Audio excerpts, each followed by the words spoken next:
أعوذ بالله من الشيطان الرجيم بسم الله الرحمن الرحيم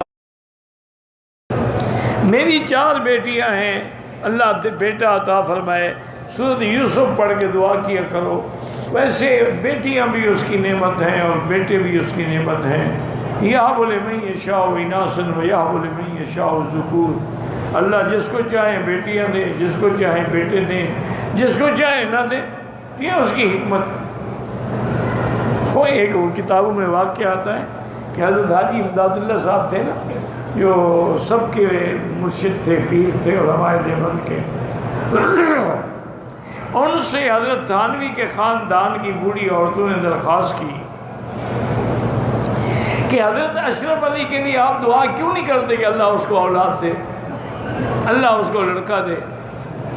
اس میں 2 بیوی ہیں، دونوں سے بھی اولاد نہیں ہے۔ فرمانے لگے بی بی، سب سے بڑی بات یہ ہے کہ اللہ کی تقدیر اور اللہ کے فیصلوں پہ راضی رہا کرو۔ اللہ دے تب بھی راضی، نہ دے تب بھی راضی۔ اور فرمایا کہ کیا تم اس کی گارنٹی دیتے ہو کہ اس کا بیٹا جو ہے وہ بھی اشرف علی بنے گا؟ جب نہیں ہے تو اللہ پہ چھوڑ دو، کوئی حکمت ہے، اللہ نہیں دیتے۔ ورنہ اللہ تعالیٰ عام بندے کو دے سکتے ہیں تو اپنے ایک ولی کو بھی دے سکتے ہیں۔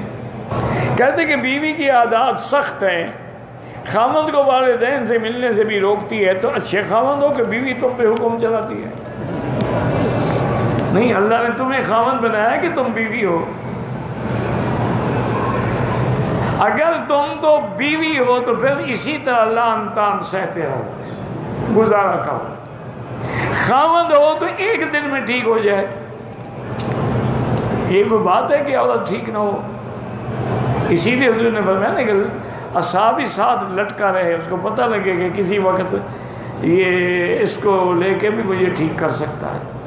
باقی اللہ سے دعا مانگا کرو، اللہ اس کو بدخلقی سے بچائے، اللہ اس کو بد زبانی سے بچائے۔ سچی بات یہ ہے کہ جس گھر میں عورت صالحہ ہو، دیندار ہو، خاوند کی فرما بردار ہو، وہ گھر جنت ہوتا ہے، اور جس گھر میں عورت بد زبان ہو وہ گھر جہنم بن جاتا ہے۔ نہ دن کو سکون ہے نہ رات کو سکون۔ وہ ایک مولوی صاحب تھے، وہ کہتے ہیں حضرت باہر کا جو جن ہے نا اس کا علاج ہو سکتا ہے، لیکن بستر کے اندر والا جن اس کا علاج کیا کریں، وہ تو ہر وقت ساتھ ہے نا۔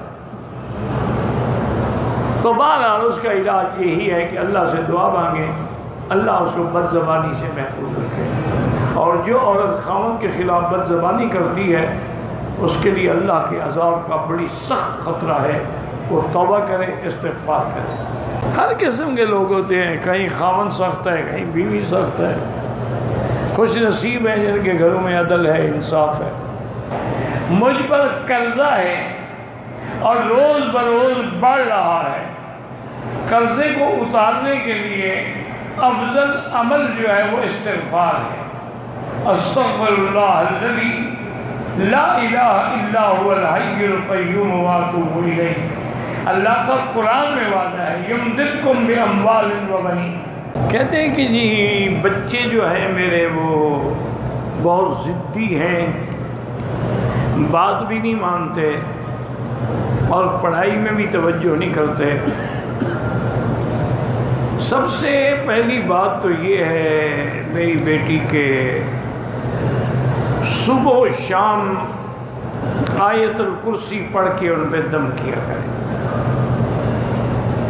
آیت الکرسی جو ہے یہ ایک عظیم نعمت ہے اللہ کی، اس میں اسم اللہ الاعظم ہے،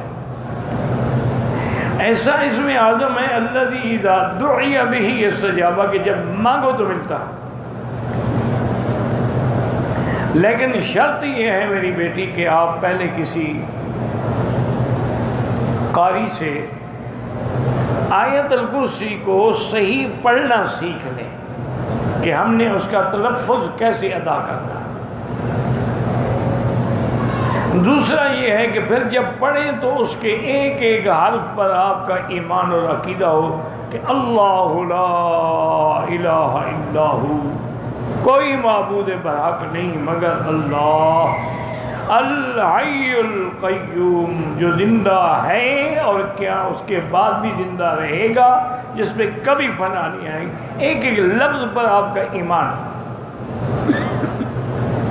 تو انشاءاللہ ثم انشاءاللہ ہر نماز کے بعد، صبح کی نماز کے بعد، اگر بچے ہیں تو ہاتھوں پہ دم کر کے ان کے بدن پہ پھیر دیں۔ اگر وہ نہیں ہے مثلاً مدرسے چلے گئے تو آپ پڑھ کے دم کر دیں، تو ان پر جو شیطانی اثرات ہوتے ہیں نا وہ ختم ہو جاتے ہیں۔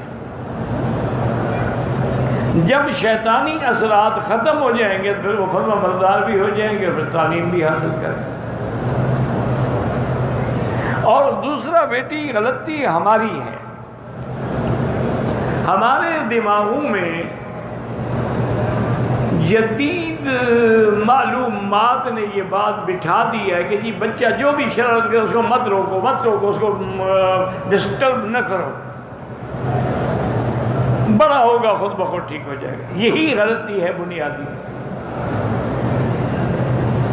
بچے کی تربیت جو ہے ویسے تو ماں کی گود میں ہوتی ہے، لیکن جب 4 سال کا بچہ ہو نا تو اس وقت سے اس کی تربیت کا لحاظ کریں، اس کو وضو سکھائیں، کلمہ شریف سکھائیں، اللہ کا نام سکھائیں، اپنے ساتھ کھڑے ہو کے نماز پڑھنا سکھائیں، باپ انگلی پکڑ کے مسجد میں ساتھ لے جائیں۔ اس وقت سے جو آپ تربیت کریں گی نا تو نقش کل حجر ہوگی، ان کے دلوں میں نقش بیٹھ جائے گا، پھر وہ کبھی نہیں بھٹکیں گے۔ آپ حیران ہوں گی کہ یورپ میں، لندن میں، امریکہ میں، اب تو میں مدت ہو گئی سفر نہیں کرتا، لیکن پہلے میں ہر سال مختلف ملکوں میں جاتا تھا، تو میرے کئی الحمدللہ وہاں بڑے بڑے لوگ دوست ہیں، تعلق والے ہیں، ان کی لڑکیاں بڑی ماڈرن ہیں، اور کوئی ڈاکٹری میں ہے، کوئی انجینئرنگ میں ہے، کوئی ایم بی کی کلاسیں کر رہی ہے، کوئی آئی ٹی کی کلاسیں کر رہی ہے، پڑھی لکھی بھی ہیں، خوبصورت بھی ہیں، لیکن یقین کریں کہ لندن کے ماحول میں رہ کر وہ تہجد کے لیے اٹھتی ہیں اور ایک لمبی چادر سر سے لے کر پاؤں تک اپنے پورے بدن کو ڈھانپ کے باقاعدہ تہجد پڑھتی۔ اب جو لڑکی تہجد پڑھتی ہوگی میری بیٹی، وہ فرض نماز چھوڑے گی؟ ممکن ہی نہیں۔ کیا ہے کہ وہ بچپن سے ان کی تربیت ہے۔ یعنی اب ہمارے اپنے ملک میں، پاکستان ہو، ہندوستان ہو، بنگلہ دیش ہو، اسلامی ملک جتنے ہیں اللہ سلامت رکھے، ہمارے مدارس میں بھی بہت کم مدرسے ہیں جن میں تربیت ہے، لیکن یورپ کے مدرسوں میں، لندن کے مدرسوں میں، امریکہ کے مدرسوں میں اتنی اچھی تربیت ہے کہ بچے کو وہ داخل نہیں کرتے جب تک کہ اسلامی لباس نہ پہنے۔ نیچے پاجامہ ہوگا اور چھوٹی پنڈلی تک اس کا کرتا ہوگا، اگر سردیاں ہیں تو گرم کپڑے کا ہوگا، اور سر پہ ٹوپی ہوگی، پھر پگڑی ہوگی باقاعدہ۔ ان کا یہ یعنی یونیفارم ہے، لباس ہے، اس کے بغیر وہ داخل ہی نہیں کرتے مدرسے میں۔ اور پھر یہ قاعدہ ہے کہ جو بچہ 2 نماز کی جماعتوں میں غیر حاضر ہو جائے اس کو مدرسے سے نکال دیا جاتا ہے۔ اور تیسری وجہ یہ ہے کہ انہوں نے اپنے مدرسے کی مسجد میں انتظام کیا ہے کہ 3 لڑکے جو ہیں بالغ عاقل فاہم جو ہیں وہ اعتکاف میں بیٹھیں گے، وہ ایک دن ختم ہوگا تو پھر دوسرے 3 طالب بیٹھے، یعنی کوئی دن اعتکاف سے بھی خالی نہ ہو۔ تیسرا انہوں نے یہ اہتمام کیا ہوا ہے کہ مغرب کی نماز اور عصر کے عشاء کے درمیان تمام طلباء کو بٹھا کے باقاعدہ سورۃ الواقعہ کی تلاوت ہوتی ہے، اور پھر اللہ سے دعا کی جاتی ہے کہ یا اللہ ہمیں، ہمارے طلبہ کو، ہمارے مدرسے کو، ہماری ضروریات سے کسی بندے کا محتاج نہ کرنا، اپنے خزانہ غیب سے رزق کرنا۔ یقین فرمائیں، وہ کہتے ہیں کہ ہر سال ہمارا بجٹ بچ جاتا ہے، ہم دوسرے مدرسوں کو بھیجتے ہیں۔ تو میری بیٹی جب تک تربیت نہ ہو پھر بعد میں رونے سے کوئی فائدہ نہیں ہوتا، لیکن بہرحال اب بھی کچھ نہیں بگڑا، آپ کو احساس تو ہے نا۔ تو اس لیے آیت الکرسی پہ زور دیں، یہ اللہ کی بہت بڑی نعمت ہے، اس میں عزم ہے، ہر مشکل کا اس میں حل ہے، کوئی بھی مشکل ہو آیت الکرسی پڑھو۔